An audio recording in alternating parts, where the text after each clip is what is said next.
Hello दोस्तों, welcome to success step. दोस्तों, इस वीडियो में हम बात करेंगे कि एसएससी के द्वारा हाल फिलहाल के एग्ज़ाम में जितने भी क्वेश्चन आए हुए हैं सभी क्वेश्चन को करेंगे और सभी क्वेश्चन इम्पोर्टेंट हैं और आपको ध्यान से क्लास को देखना है और अपने आप को जज करना है कि आप कितने क्वेश्चन को सही कर पाते हैं। ठीक है, सभी क्वेश्चन जितना भी क्वेश्चन कराएंगे सभी इम्पोर्टेंट हैं और हाल फिलहाल के एग्ज़ाम में आए हुए हैं और आने वाले एग्ज़ाम में क्वेश्चन रिपीट होने के चांस हैं। तो चलिए, हमारे सामने जो फर्स्ट क्वेश्चन है वह है कि किस ऊतक की कोशिकाएं वसा संग्रहण के लिए विशिष्ट होता है। तो आप लोग को अपने आप को जज करना है कि इसका कितना क्वेश्चन आप सही कर पाते हैं। तो इसका जो राइट आंसर होगा वह होगा वसा ऊतक। ठीक है, इसका जो राइट आंसर होगा वह होगा वसा ऊतक। नेक्स्ट प्रश्न हमारे सामने जो होगा वह है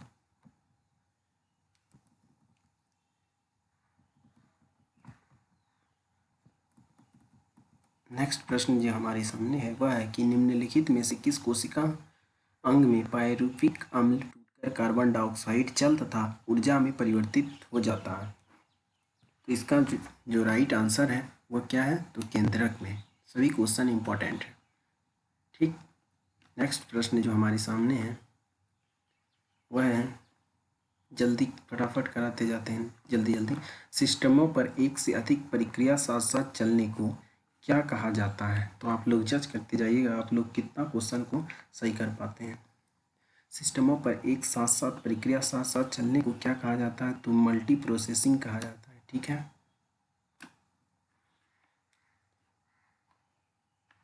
चलिए, ब्लूटूथ का आविष्कार किसने किया था। आपको बताना है कि ब्लूटूथ का आविष्कार किसने किया था। ब्लूटूथ का जो आविष्कार किया था किसने किया था, आप जज करते जाइएगा कि आप कितना सही कर पाते हैं। डॉक्टर चाफ हर्सेन ने। ठीक है, हर्सेन ने।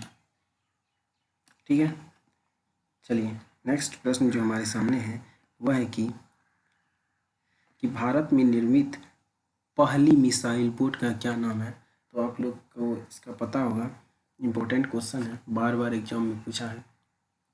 तो भारत में निर्मित पहली मिसाइल बोट का क्या नाम है, तो विभूति। आप लोग को बताना है कि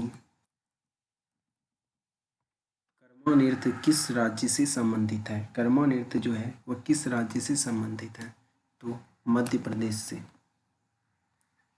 चलिए, आपको बताना है कि जो गौर नृत्य है वह एक प्रसिद्ध लोक नृत्य है, कहाँ का है। गौर नृत्य जो है एक प्रसिद्ध लोक नृत्य है, कहाँ का, छत्तीसगढ़ का। ठीक है, चलिए, सभी क्वेश्चन सारी क्वेश्चन एसएससी के एग्जाम में आए हुए हैं, आप जैसे कि देख पा रहे होंगे। ठीक है, ये CHSL 2019 में आया हुआ है और जितना भी क्वेश्चन हम कराएंगे सभी क्वेश्चन इंपॉर्टेंट है और इसके आने के बहुत ही चांस हैं इन प्रश्नों के। ठीक है,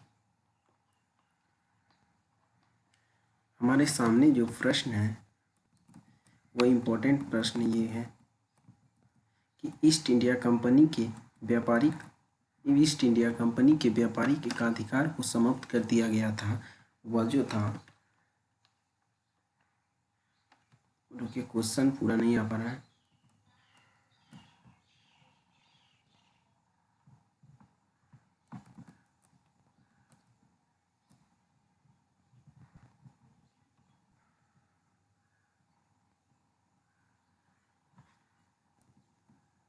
हाँ, चलिए, इस अधिनियम ने ईस्ट इंडिया कंपनी के व्यापारिक एकाधिकार को समाप्त कर दिया था।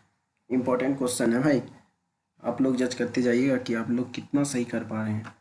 तो किस अधिनियम ने ईस्ट इंडिया कंपनी को के व्यापारिक एकाधिकार को समाप्त कर दिया था, तो हुआ था 1813 का चार्टर अधिनियम। ठीक है, इसका जो राइट आंसर होगा वह होगा डी।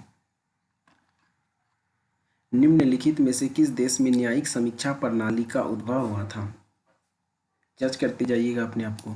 तो यूएसए में न्यायिक समीक्षा प्रणाली का उद्भव हुआ था। ठीक है, ग्रीक यूनानी जो है लेखक, ग्रीक यूनानी लेखकों द्वारा किसे अग्रमीज या चैंटमीज कहा गया था। किसे कहा गया था अग्रमीज या चैंटमीज, तो धनानंद को। ठीक, यहाँ आप लोग देख पाते होंगे कि कहाँ किस एग्जाम में ये क्वेश्चन को पूछा गया है। आप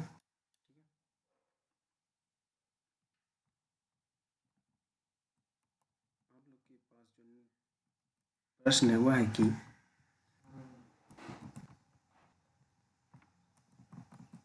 आप लोग के पास जो प्रश्न है वह है कि गौतम बुद्ध जो थे वो किस गणराज्य के थे।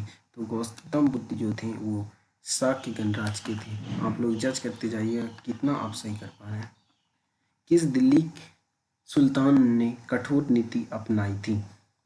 इस तरह ही प्रश्न आपके एग्जाम में आने वाले हैं। तो किस दिल्ली सुल्तान ने कठोर नीति अपनाई थी। तो बलबन ने। ठीक है। लॉर्ड क्लाइव ने सिराजुद्दौला को किस युद्ध में हराया था। ठीक है। तो हुआ था बैटल ऑफ पलासी। ठीक है, पलासी का युद्ध। और यह कब हुआ था। तो 1757 में हुआ था। ये भी आप लोग याद रखिएगा।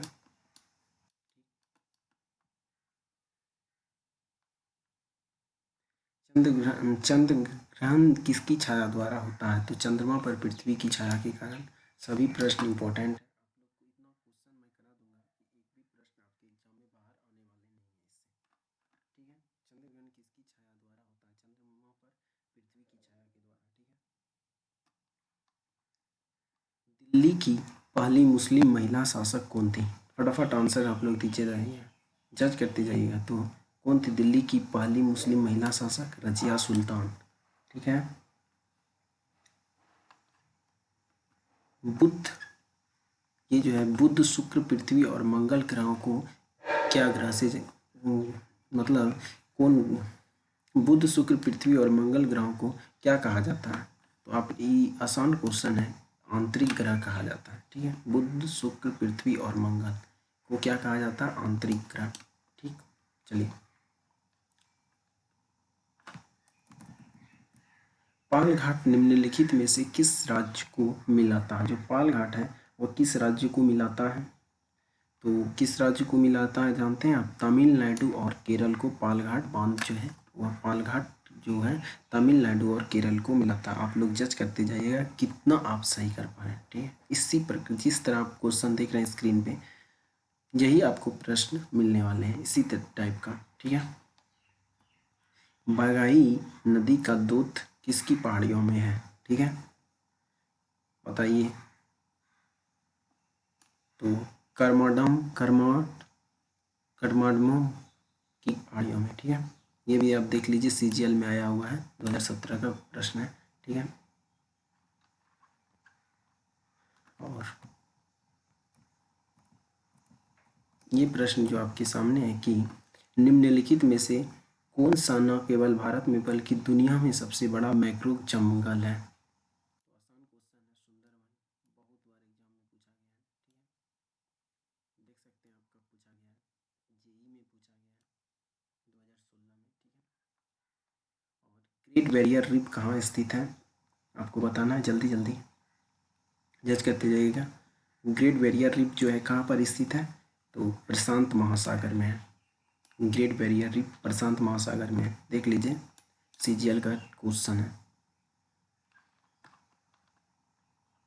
ये जो हमारे सामने प्रश्न है कि निम्नलिखित विकल्पों में से कार्बन का सबसे शुद्ध रूप कौन सा होता है। ये सब प्रश्न मेरा लेने का ये नहीं कि आसान सब प्रश्न लेनी है। आपको दिखाना है कि इसी टाइप का प्रश्न आपके एग्जाम में पूछे जाते हैं। ठीक है। एथ्रासाइट निम्नलिखित विकल्पों में से कार्बन का सबसे शुद्ध रूप कौन सा होता है। तो एथ्रासाइट होता है। ठीक। फिर पूछ रहा है कि हिमालय की सबसे बाहरी पर्वत श्रेणी को कौन क्या कहते हैं। ठीक है। तो हिमालय की सबसे बाहरी पर्वत श्रेणी जो होती है क्या होती है। शिवालिक कहते हैं। ठीक है। हिमालय की सबसे बाहरी पर्वत श्रेणी को शिवालिक कहते हैं। ठीक। ठीक है। प्रायद्वीपीय भारत की सबसे लंबी नदी कौन सी है। तो ये आप लोग को पता होगा कि गोदावरी। ठीक। आप लोग जज करते जाइए कितना आप सही कर पा रहे हैं भाई। बहुत इंपॉर्टेंट प्रश्न है सारे।